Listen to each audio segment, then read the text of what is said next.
आज मैं आपको एक बहुत गंभीर बात बताने जा रहा हूं। कहते हैं भागवत सुनने से लोग अमर हो जाते हैं। भागवत सुनने से क्या होते हैं? जोर से जोर से जोर से। आज मैं आपको अमर बना सकता हूं यदि आप आज्ञा दो तो। अच्छा ये बताओ, पहले आप लोग मरोगे कि नहीं मरोगे? जोर से। मरेंगे? जोर से। आप कभी मरोगे कि नहीं? जोर से। लेकिन आज मैं आपको अमर बना दूं तो? बना दूं? किस किस को बनना है पहले हाथ उठाओ। आप कभी मरोगे ही नहीं यदि आज मेरी बात समझ गए तो। भागवत सुनने वाला अमर हो जाता है, और आज मैं आपको प्रमाण के साथ अमर करके ही भेजूंगा। बस आप मुझे आज्ञा दो, मैं बताऊं। आज्ञा है? फिर सुनो, आज मैं आपको अमर बनाऊंगा और आप अभी खुद बोलोगे कि हां हम अमर हैं। सुनो, अब मुझे आप लोग जरा बताओ, आप लोगों ने कहा कि आप लोग मर जाओगे, तो ये बताओ कि मरेगा कौन? कौन मरता है? जोर से जोर से। शरीर मरता है, आप बोल रहे हो। शरीर यदि मरता है तो बताओ शरीर कितने चीजों से मिलकर बना है? 5। पृथ्वी, जल, वायु, अग्नि, 5 चीजों। अब ये बताओ कि जब आदमी मरता है, आपकी भाषा में जब आप कहते हो ना मर गया, वो मरता नहीं है, 5 तत्व से मिलकर बनता है, और 5 तत्व जाकर 5 तत्वों में मिल जाते हैं। अब बताइए, 5 तत्वों का शरीर जब चिता पे जलता है तो चिता पे जलने के बाद क्या होता है? 5 तत्वों वाला शरीर 5 तत्वों में, जल जल में मिल गया, आकाश आकाश में, वायु वायु में, अग्नि अग्नि में, और पृथ्वी। अब बताओ मरा कौन? घड़ा मिट्टी से बना था, टूटा तो मिट्टी में मिल गया, उसे ये थोड़ी कहा जाएगा घड़ा मर गया। मरा थोड़ी, वो तो मिट्टी का था, मिट्टी में मिल गया। आप 5 तत्वों से बने और 5 में मिल गए। अब बताओ मरा कौन? उत्तर दो, कौन मरा? जोर से। आत्मा? आत्मा कभी नहीं मरती। नैनम छिंदंती शस्त्राणी नैनम दहति पावका। आत्मा कभी नहीं मरती, अजन्मा है अमर आत्मा। आत्मा अजन्मा है, ईश्वर का अंश है, ईश्वर अंश, जीव अविनाशी, चेतन अमल सहज सुख राशि। आत्मा कभी नहीं मरती। अब बताओ मरा कौन? जोर से जोर से। कौन? आप ये बताओ, स्वर्ग कौन जाएगा, नरक कौन जाएगा? आपका शरीर तो जल गया चिता पे, आत्मा परमात्मा का अंश है, उसे कोई फर्क नहीं पड़ना। आत्मा स्वर्ग नरक जाती नहीं है। ये बताओ नरक कौन जाएगा? भोगेगा कौन? स्वर्ग कौन जाएगा? कौन? जोर से। हाँ, आपके कितने शरीर हैं? मैया आपके कितने शरीर हैं? 1। आपके? आपके? 1। आपके? 1। आपके? हाँ, हम सबके 3 शरीर होते हैं। एक शरीर ये जो 5 तत्वों से मिला और 5 तत्वों में मिलेगा। दूसरा शरीर कारण, जिस कारण आप स्त्री बनी, जिस कारण आप पुरुष बने, बिना कारण के कार्य नहीं होता। आप स्त्री बनी हो तो कारण होगा, वो आपको भले नहीं पता। मैं पुरुष बना, मैं यहां हूं तो कारण होगा। ये कुत्ता बना कारण होगा, ये गधा बना कारण होगा, चिड़िया बना कारण होगा। तो कारण शरीर होता है, उसे कारण शरीर शास्त्रों की भाषा में बोलते हैं। तो कारण शरीर ईश्वर को पता है, मुझे नहीं पता कि मैं क्यों ये बना और आप ये क्यों बने। तीसरा होता है सूक्ष्म शरीर। कौन सा? जब आप सोते हो तो सपना कौन देखता है? सपने में आप हरिद्वार गए, चित्रकूट गए, वृंदावन आए। आप तो बिस्तर पर सो रहे थे कुंडी लगा के, कमरे के दरवाजा बंद करके। ये हरिद्वार कौन चला गया? कौन गया? सूक्ष्म शरीर। जब आप सो रहे थे तो आपका स्थूल शरीर सो रहा था, पर सूक्ष्म शरीर जाग रहा था। बोलो हाँ। सूक्ष्म शरीर कितनी चीजों से मिलकर बना है? स्थूल शरीर 5 चीजों से मिलकर बना, पृथ्वी, जल, वायु, अग्नि, आकाश। सूक्ष्म शरीर कितनी चीजों से मिलकर बना? सूक्ष्म शरीर बना है 4 चीजों से मिलकर। बोलो मन, बोलो मन, बुद्धि, चित्त, अहंकार। इन्हें अंतःकरण चतुष्टय कहते हैं। इन 4 चीजों से सूक्ष्म शरीर बनता है। और जब आदमी मरता है तो मरता कोई नहीं है, 5 तत्वों वाला शरीर 5 में मिल जाता है। आत्मा परमात्मा का अंश है। यमदूत पकड़ते किसे हैं? वही सपना जो देखा शरीर, वही सूक्ष्म शरीर को पकड़कर उसे ले जाते हैं और वही जाके पाप और पुण्य का फल भोगता है। और वही अगले जन्म में शरीर बदल जाता है, पर वही सूक्ष्म शरीर आके फिर घुस जाता है। वही है माया मरी ना मन मरा, मर मर गया शरीर, आशा तृष्णा ना मरी, कह गए दास। अब बताओ, जो कुत्ता बनता है, कुत्ते के भीतर आपका सूक्ष्म शरीर वही वाला है। आज ये शरीर हमारा है सूक्ष्म शरीर। जब यमदूत पकड़ेंगे तो क्या पकड़ेंगे? क्या पकड़ते हैं? सूक्ष्म शरीर। वही नरक जाएगा, वही स्वर्ग, वही पापों का हिसाब पाएगा। यमदूत उसी के साथ बोलते हैं, तूने इतना पाप किया, तूने इतना पुण्य, और वो झूठ नहीं बोल सकता।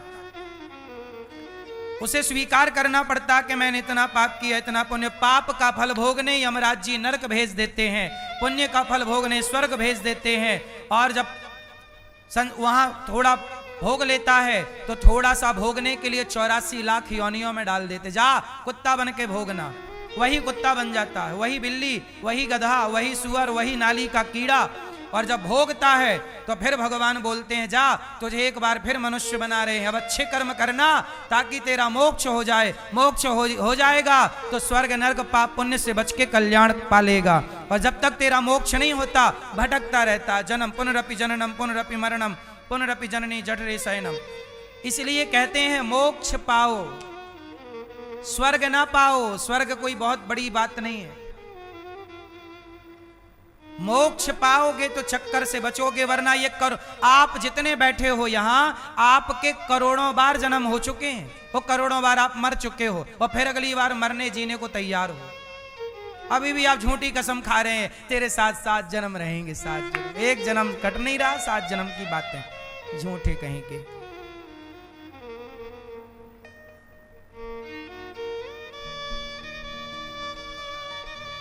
हाँ या ना? अरे मोक्ष पाओ, काहे बार बार आके तुम्हें डंडा खाना है यहां? अब बताओ मेरी मां, कौन मरा? जोर से। कौन मरा? जोर से। अब बताओ, आप लोग मरोगे? बोलो। जो आपका सूक्ष्म शरीर है वो कभी नहीं मरता, उसी का मोक्ष होता है। और वो कभी नहीं मरता, कभी नहीं मरता। वही जब वो मरता ही नहीं तो फिर आप लोग क्यों बोलते हो मर गया? आप लोग मरोगे? अब बताओ, मरोगे? जोर से। आप कभी मरोगे? जोर से। कितने लोग नहीं मरेंगे? क्योंकि आप अविनाशी हो। आप कौन हैं? अविनाशी। आपका नाश, आपका जो आत्मा है उस आत्मा का कभी नाश, आत्मा का कभी नाश। इसलिए तो लोग कहते हैं मैं आत्मा हूं। मैं आत्मा कभी मरती है? तो बोलो, आप लोग मरोगे? बोलो, नहीं मरोगे? कितने लोग नहीं मरेंगे? लो भैया, हमने बोला था ना अमर बना देंगे, हो गए आप लोग अमर। अब नहीं मरोगे, हो गए ना अमर, अब नहीं मरोगे आप। क्यों आप मरोगे? हम कभी नहीं मरते। माटी कभी नहीं मरती, घड़े का आकार मरता है। घड़े का आकार मरता है। सोना कभी नहीं मरता, आभूषण का आकार मरता है।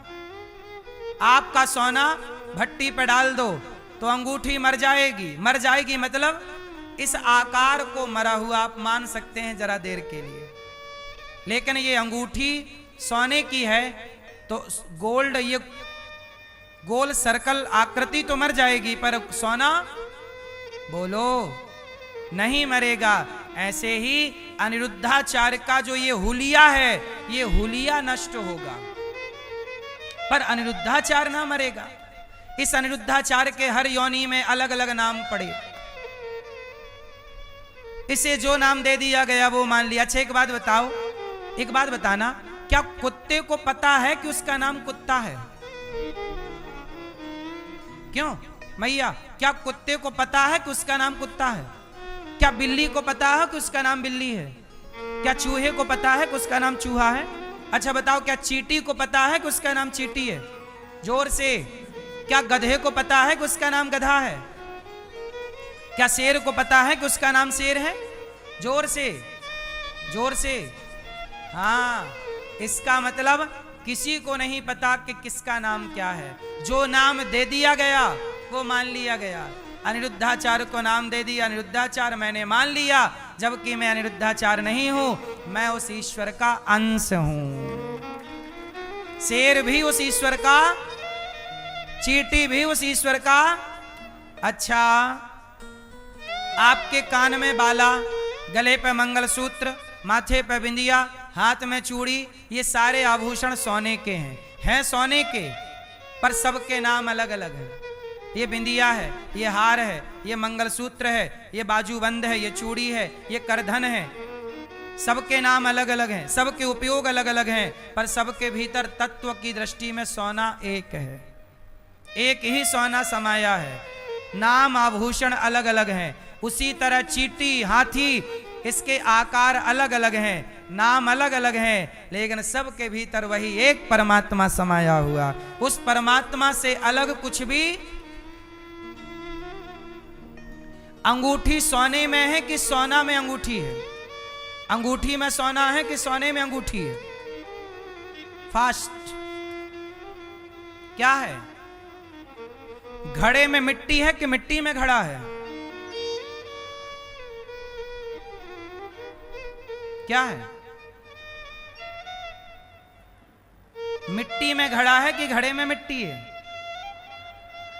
चूड़ी में सोना है कि सोने में चूड़ी है? उत्तर दो मेरी मां। ईश्वर में आप हो कि आप में ईश्वर है? बोलो। हाँ? हो गए ना कंफ्यूज?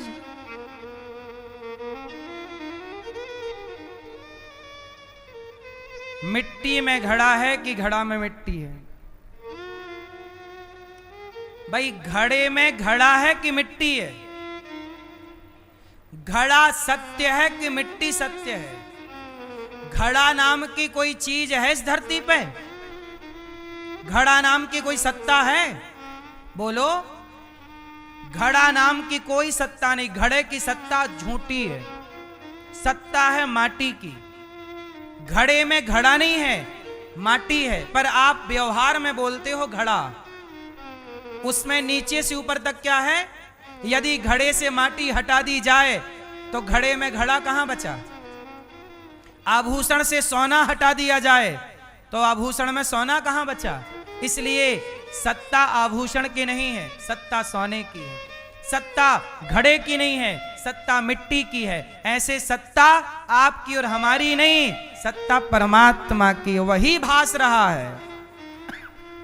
जैसे आभूषण नहीं है, सोना है, ऐसे संसार नहीं है, भगवान है। भगवान में ही जैसे सोने में ही आभूषण दिखता है, माटी में ही घड़ा दिखता है, ऐसे भगवान में ही ये संसार दिख रहा है। आप दिख रहे हैं, हम दिख रहे हैं, स्त्री दिख रही है, पेड़ दिख रहा है, समुद्र दिख रहा है, हाथी दिख रहा है, सब ईश्वर में ही नजर आ रहे हैं। लेकिन चूंकि लोग व्यवहार में कहते हैं भाई साहब घड़ा दे दो, वो घड़ा नहीं है, वो मिट्टी है, पर व्यवहार में घड़ा है। ऐसे व्यवहार में बोला जाता है ये संसार है, पर इसे जब गहरी सूक्ष्म दृष्टि से देखोगे तो इस संसार में तुम्हें संसार नजर ना आएगा, इस संसार में परमात्मा नजर आएगा। आओ से और सरल समझते हैं। चलो बताओ, बताओ ये क्या है? जोर से, जोर से, जोर से, जोर से। रुमाल। आपका उत्तर गलत है। फिर बताओ क्या है? क्या? कपड़ा। अभी भी आपका उत्तर गलत है। फिर बताओ क्या? बोलो। हैं? धागा। अभी भी आपका उत्तर गलत है। फिर बताओ क्या है? बोलो। कपास। कपास, रुई, कॉटन। बोलो। सही है? वैसे ये भी उत्तर गलत है। फिर भी मैं आपको कंफ्यूज नहीं करना चाहता, मैं यहीं रुक जाता हूं, क्योंकि ये बातें सोचिए कितनी गहरी हैं। आप कहते हो ये रुमाल है, पर गलत है। आप कहते हो ये कपड़ा है, पर गलत है। यदि मैं इस कपड़े से एक एक धागा निकाल लूं तो क्या कपड़ा की सत्ता रह जाएगी? बोलो। रुमाल की सत्ता बचेगी? सत्ता कपड़े की नहीं है, सत्ता रुमाल की नहीं है, सत्ता धागे की है। एक एक धागे से ये बना है, लेकिन आपको धागा नजर नहीं आ रहा। क्या बोला फर्स्ट में? रुमाल है धागा। बोला क्या जा रहा है? अच्छा, धागा भी किससे बना? कपास, कॉटन।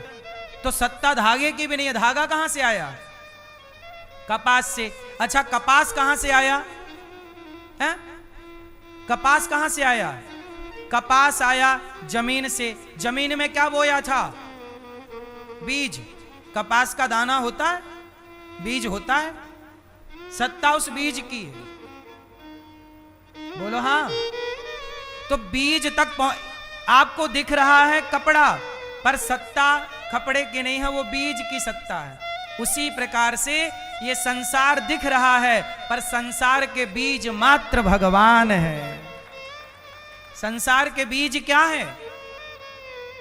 उन्हीं से सब प्रपंच बना है। जैसे उस बीज से कपास बना, फिर कपास से धागा, धागा से कपड़ा बना, ऐसे भगवान से संसार बना। बोलो हाँ कि ना? तो सत्ता किसकी है? आपकी, हमारी, कि भगवान की? इसलिए मेरी मां, आप 5 तत्वों से बनते हैं। 5 तत्व 5 में मिल जाते हैं।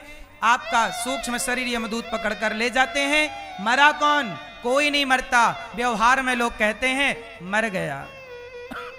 ये व्यवहार है, व्यवहार में बोलना पड़ता है मर गया। अच्छा, मरने को एक चीज और बोली जाती है। आप क्या क्या बोला जाता है?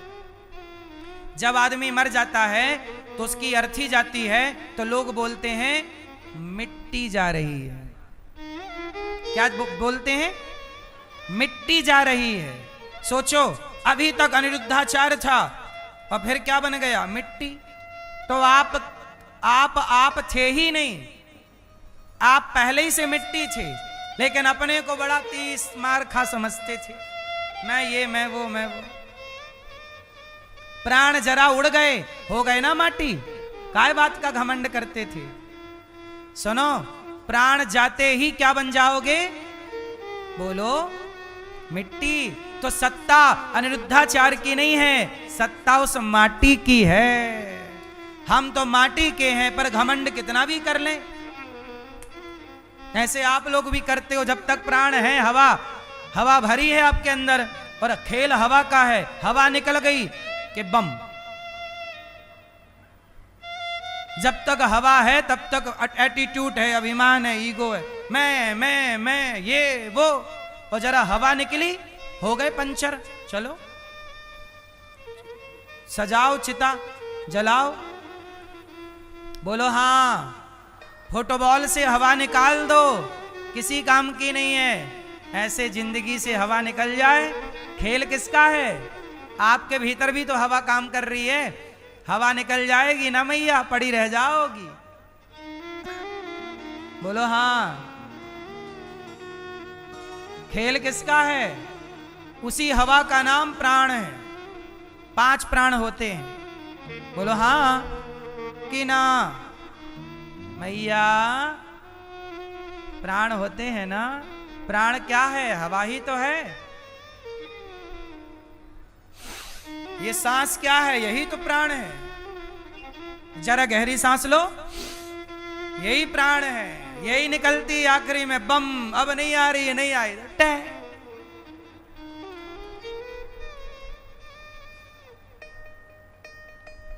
मरा कौन? एक बार मुझे कंफर्म बताओ, मरा कौन? जोर से। कोई नहीं मरता, झूठी अफवाह है, मर गए मर गए मर गए। इसलिए मैया आप कभी ना मरोगी। कबीरदास जी कहते हैं हम ना मरी हैं, हम ना मरब, हम ना मरब, मरी है संसारा। क्यों? हमें मिला जीवावन हारा, हमें जिलाने वाला ये बैठा है, हम क्यों मरेंगे? मीराबाई नहीं मरी। कबीरदास जी जो आत्मज्ञान प्राप्त कर लेता है वो नहीं मरता। जो अज्ञानी है वो मानता है कि मैं मर गया, मैंने जन्म ले लिया। ज्ञानी थोड़ी मरता हुआ मानता है। मरेंगे नहीं, हम तो यहां काम करने आए हैं 50 साल 100 साल के लिए। आप लोग कितने साल के मेहमान हो? बोलो। जैसे आप वृंदावन आए 7 दिन के लिए 10 दिन के लिए काम पूरा करके चले जाओगे, ऐसे ही ये जिंदगी है। कोई 100 साल के लिए आता है, कोई 80 साल के लिए, कोई 70, कोई 50, कोई 40 काम किया और चल पड़े। जब चले गए तो यहां आए थे काम करने, यहां जो काम किया उसका हिसाब देने भगवान के घर गए। तो हिसाब देने के दिन को लोग कहते हैं मर गया। मरा कहां? हिसाब देने गया है। जो तूने कमाया है हिसाब दो। हाँ,